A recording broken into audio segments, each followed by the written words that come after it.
পোহালে এই ডার্বি এবং সেই ডার্বির উত্তাপে কিন্তু তপ্ত গোটা শহর কলকাতা এবং ইতিমধ্যেই দুই দলের সমর্থকদের টিকিট বন্টন রীতিমতো হয়েই গিয়েছে। পকেটের টিকিটটা চলে এসেছে, আগামীকাল শুধু খেলা দেখার অপেক্ষা। এবং এই মেগা শো দিয়ে শুরু হচ্ছে এবার ডুরান্ড কাপ। ইতিমধ্যে যুব ভারতী ক্রীড়াঙ্গনে সাজো সাজো রব নতুন করে সাজিয়ে তোলা এই যুব ভারতী ক্রীড়াঙ্গন এবং সেই যুব ভারতী ক্রীড়াঙ্গনের চারিদিকে কিন্তু আর্মি পুলিশে ভর্তি এবং আর্মিদের এই টুর্নামেন্টে কিন্তু শেষ মুহূর্তের প্রস্তুতি সেরে নিল মোহনবাগান এবং ইস্টবেঙ্গল। আপনারা জানেন ডার্বি ম্যাচ মানেই একটা একটা চাপা টেনশন এবং শেষ মুহূর্তে রণনীতি সাজানো চলে। তো সেই জায়গা থেকে দাঁড়িয়ে আমি রৌনক রয়েছি যুব ভারতী ক্রীড়াঙ্গনে এবং আমার সতীর্থ রয়েছে অরিত্র। তিনি রয়েছেন কিন্তু এই মুহূর্তে সেন্টার অফ এক্সিলেন্স অর্থাৎ ইস্টবেঙ্গল অনুশীলনের সামনেই। এবং দুই দলের অনুশীলনে কি কি হলো, মেন তিনটে করে কি পয়েন্ট আমরা তুলে ধরবো। প্রথমেই যদি বলি যে দলের পরিবেশ কিরকম, মুড কিরকম, যেটা সবার আগে আপনারা জানতে চান। দেখুন, মোহনবাগান দলের এই দলটা কিন্তু অনেকগুলো চেঞ্জেস হয়েছে। সবার আগে চেঞ্জ হয়েছে হেড কোচ এবং তার সহকারী কোচদের।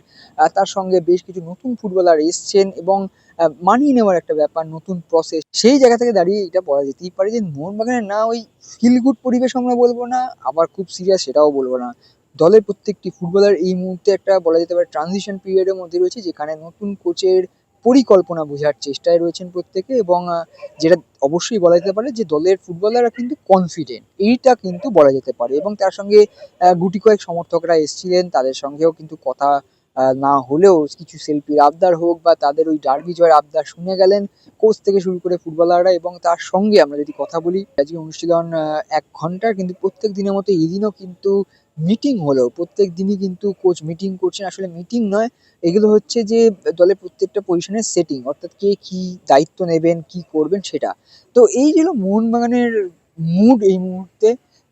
সিরিয়াস কিন্তু একেবারে রিল্যাক্স নয়, দল একেবারে ফোকাসড। এবার আমরা আমরা জিজ্ঞাসা করবো অরিত্রকে। অরিত্র, তোমার ওদিকে ইস্টবেঙ্গল, হাওয়াসের ইস্টবেঙ্গলের দলের কি মুড? তারা তো আইএসএল চ্যাম্পিয়ন, চ্যাম্পিয়নদের কি খবর একটু জানাও। দর্শক বন্ধুরা, আমি অরিত্র রয়েছে এই মুহূর্তে নিউটাউনের সেন্টার অফ এক্সিলেন্সে, যেখানে ইস্টবেঙ্গল দল প্র্যাকটিস করছে। এবং রৌনক যেমনটা বললো যে দুই দলের মেজাজের মধ্যে যদি ইস্টবেঙ্গলের মেজাজটা বলতে বলা হয়, তাহলে ইস্টবেঙ্গলের হাওয়াস ফিলোজফিতে তারা বিশ্বাসী।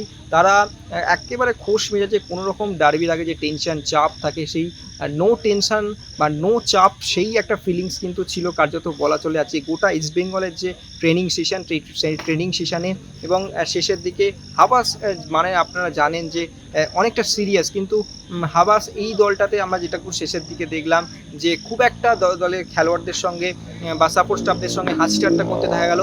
ডার্বির যে আলাদা করে চাপ বা আলাদা করে একটা স্পেশাল কিছু, সেটা কিন্তু এই মুহূর্তে ফুটবলারদের চোখে মুখে দেখা গেল না। বেশ কিছু সমর্থক তারা এসেছিলেন, খেলোয়াড়দের মধ্যেও যে একটা টেনশন বা যাই বলুন, সেটা কিন্তু দেখা গেল না, অন্ততপক্ষে আজকের যে ডার্বির আগে শেষ প্রস্তুতিতে। এবং রৌনকের কাছে অবশ্যই জিজ্ঞেস করবো, রৌনক, দুই দলের কোচের কথা যদি বলা হয়, তুমি মোহনবাগান প্র্যাকটিসে ছিলে, সেক্ষেত্রে পানাগেটিস তিনি কী রকমভাবে আজকে একটা দারুণ লুকে দেখলাম মোহনবাগান কোচ পানাগেটিসকে। তো পানাগেটিস কীভাবে দেখলেন তুমি যদি একটু বলো।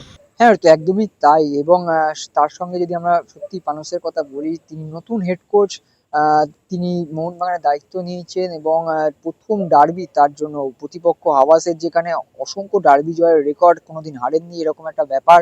এবং সব থেকে ডেকোরেটেড একজন কোচ এই সাম্প্রতিক সময়ের, সেখানে কিন্তু যুব ফুটবলার তিনি কাজ করা পানুসের জন্য একটা অবশ্যই বড় চ্যালেঞ্জ। কিন্তু তিনি তার মতাদর্শে কিন্তু একেবারেই ভরসা করেন, বিশ্বাস করেন। সেই জায়গা থেকে দাঁড়িয়ে বলা যেতে পারে যে ফুটবলাররা কতটা কনফিডেন্ট জানি না, কিন্তু কোচ কিন্তু 100% কনফিডেন্ট তার দল নিয়ে এবং তার কাজ নিয়ে।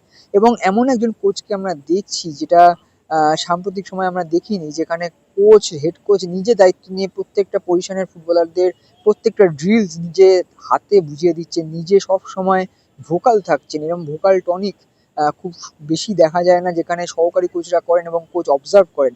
সেখানে যেহেতু সময়টা কম পাওয়া গেছে, যে আমরা বুঝতে পারবো পরবর্তী সমাজে প্রত্যেক দিনই এরকম করবেন নাকি, যেহেতু হাতে মাত্র 3 থেকে 4টে দিন পেয়েছেন এবং সামনে প্রথম ম্যাচেই ডার্বি, তাই সেই কারণেই কি তিনি এত ভোকাল সেটা বোঝা যাবে। তবে তার এই ভোকাল টনিক কিন্তু খুব কাজে লাগে, বিশেষ করে স্বদেশি ফুটবলারদের জন্য। এবং তিনি ডেজান রাজিককে বারবার ডেকে কথা বলছিলেন, তিনি বোঝাচ্ছিলেন তাকে যে তার মানে পরিকল্পনা অনুযায়ী তাকে কোন জায়গায় খেলতে হবে, কি করতে হবে না করতে হবে। তবে শুধু বিদেশি বা তারকা ফুটবলারদের সঙ্গে কথা বলেছেন এরকম নয়, ইয়ং ফুটবলারদের সঙ্গেও কিন্তু আলাদাভাবে কথা বলছেন তিনি। আসলে প্রত্যেকটা ফুটবলারকে কিন্তু পানস স্যার সব একই নজরে দেখছেন এবং তিনি জানেন যে প্রত্যেকটা ফুটবলারই কিন্তু কার্যকরী, যখন যে কোনো মুহূর্তে কিন্তু একজন ফুটবলার ম্যাচের রং বদলে দিতে পারেন এবং এই ডার্বিতে তো নায়ক হয়ে ওঠেন অনেকে এবং সেই নায়কের খোঁজে কিন্তু রয়েছেন অবশ্যই পানস স্যার। তবে পানস স্যারের তো অনেক কথা হলো, আমরা আলাদা ভিডিও করছি। অরিত্র, তুমি বলো এবার যে হাবাস স্যার অর্থাৎ আরেকজন হেড স্যার হাবাস, তিনি কিন্তু মোহনবাগানের হয়ে আনবিটেন ডার্বি রেকর্ড, এতদিন তিনি সবুজ মেরুন ডাগআউটে বসেছেন, এই প্রথমবার লাল হলুদ ডাগআউটে বসছেন, তা প্রথম ম্যাচেই তার প্রিয় মোহনবাগানের বিরুদ্ধে। প্রিয় বলছি তার কারণ তিনি বলেছেন অতীত, মোহনবাগান তার পাস্ট, কিন্তু প্রেজেন্ট নিয়ে থাকবেন, কিন্তু এত বছর একসঙ্গে থাকা, সেই জায়গা থেকে দাঁড়িয়ে হাবাসের কে কেমন দেখছো, কেমন ভাবে তিনি বোঝাচ্ছেন তার ফুটবলারদের, একটু বলো।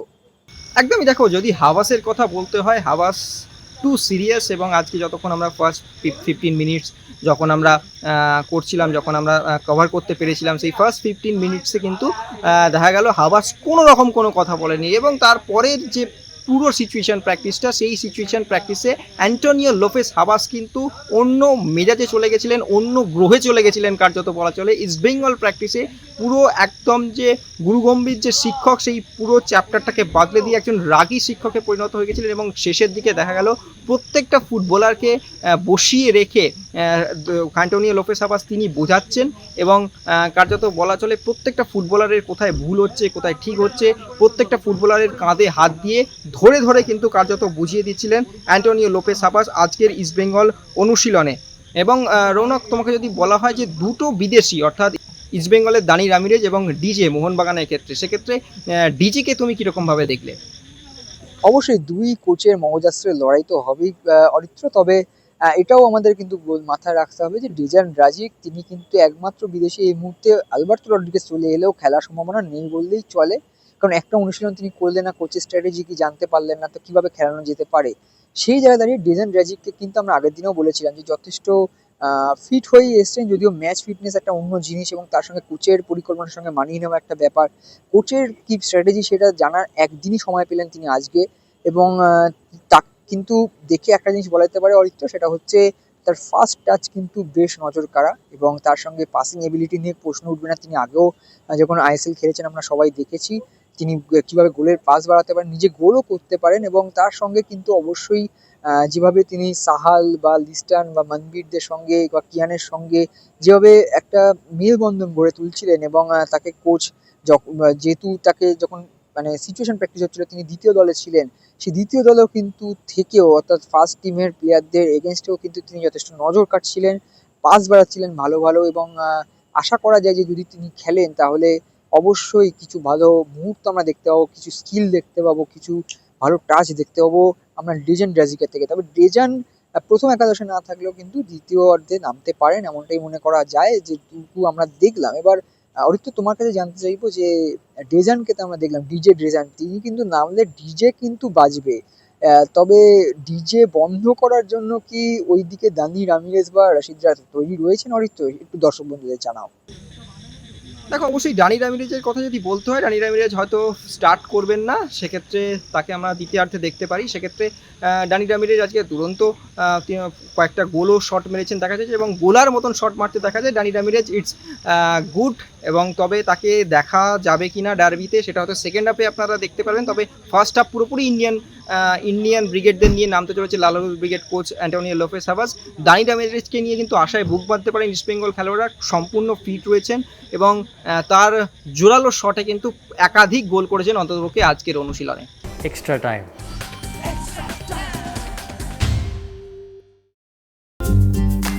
লেটেস্ট নিউজ আর এক্সক্লুসিভ ভিডিওর সঙ্গে আপডেট থাকতে এখনই সাবস্ক্রাইব করুন আমাদের ইউটিউব চ্যানেল। বেল আইকনে ক্লিক করতে ভুলবেন না যেন।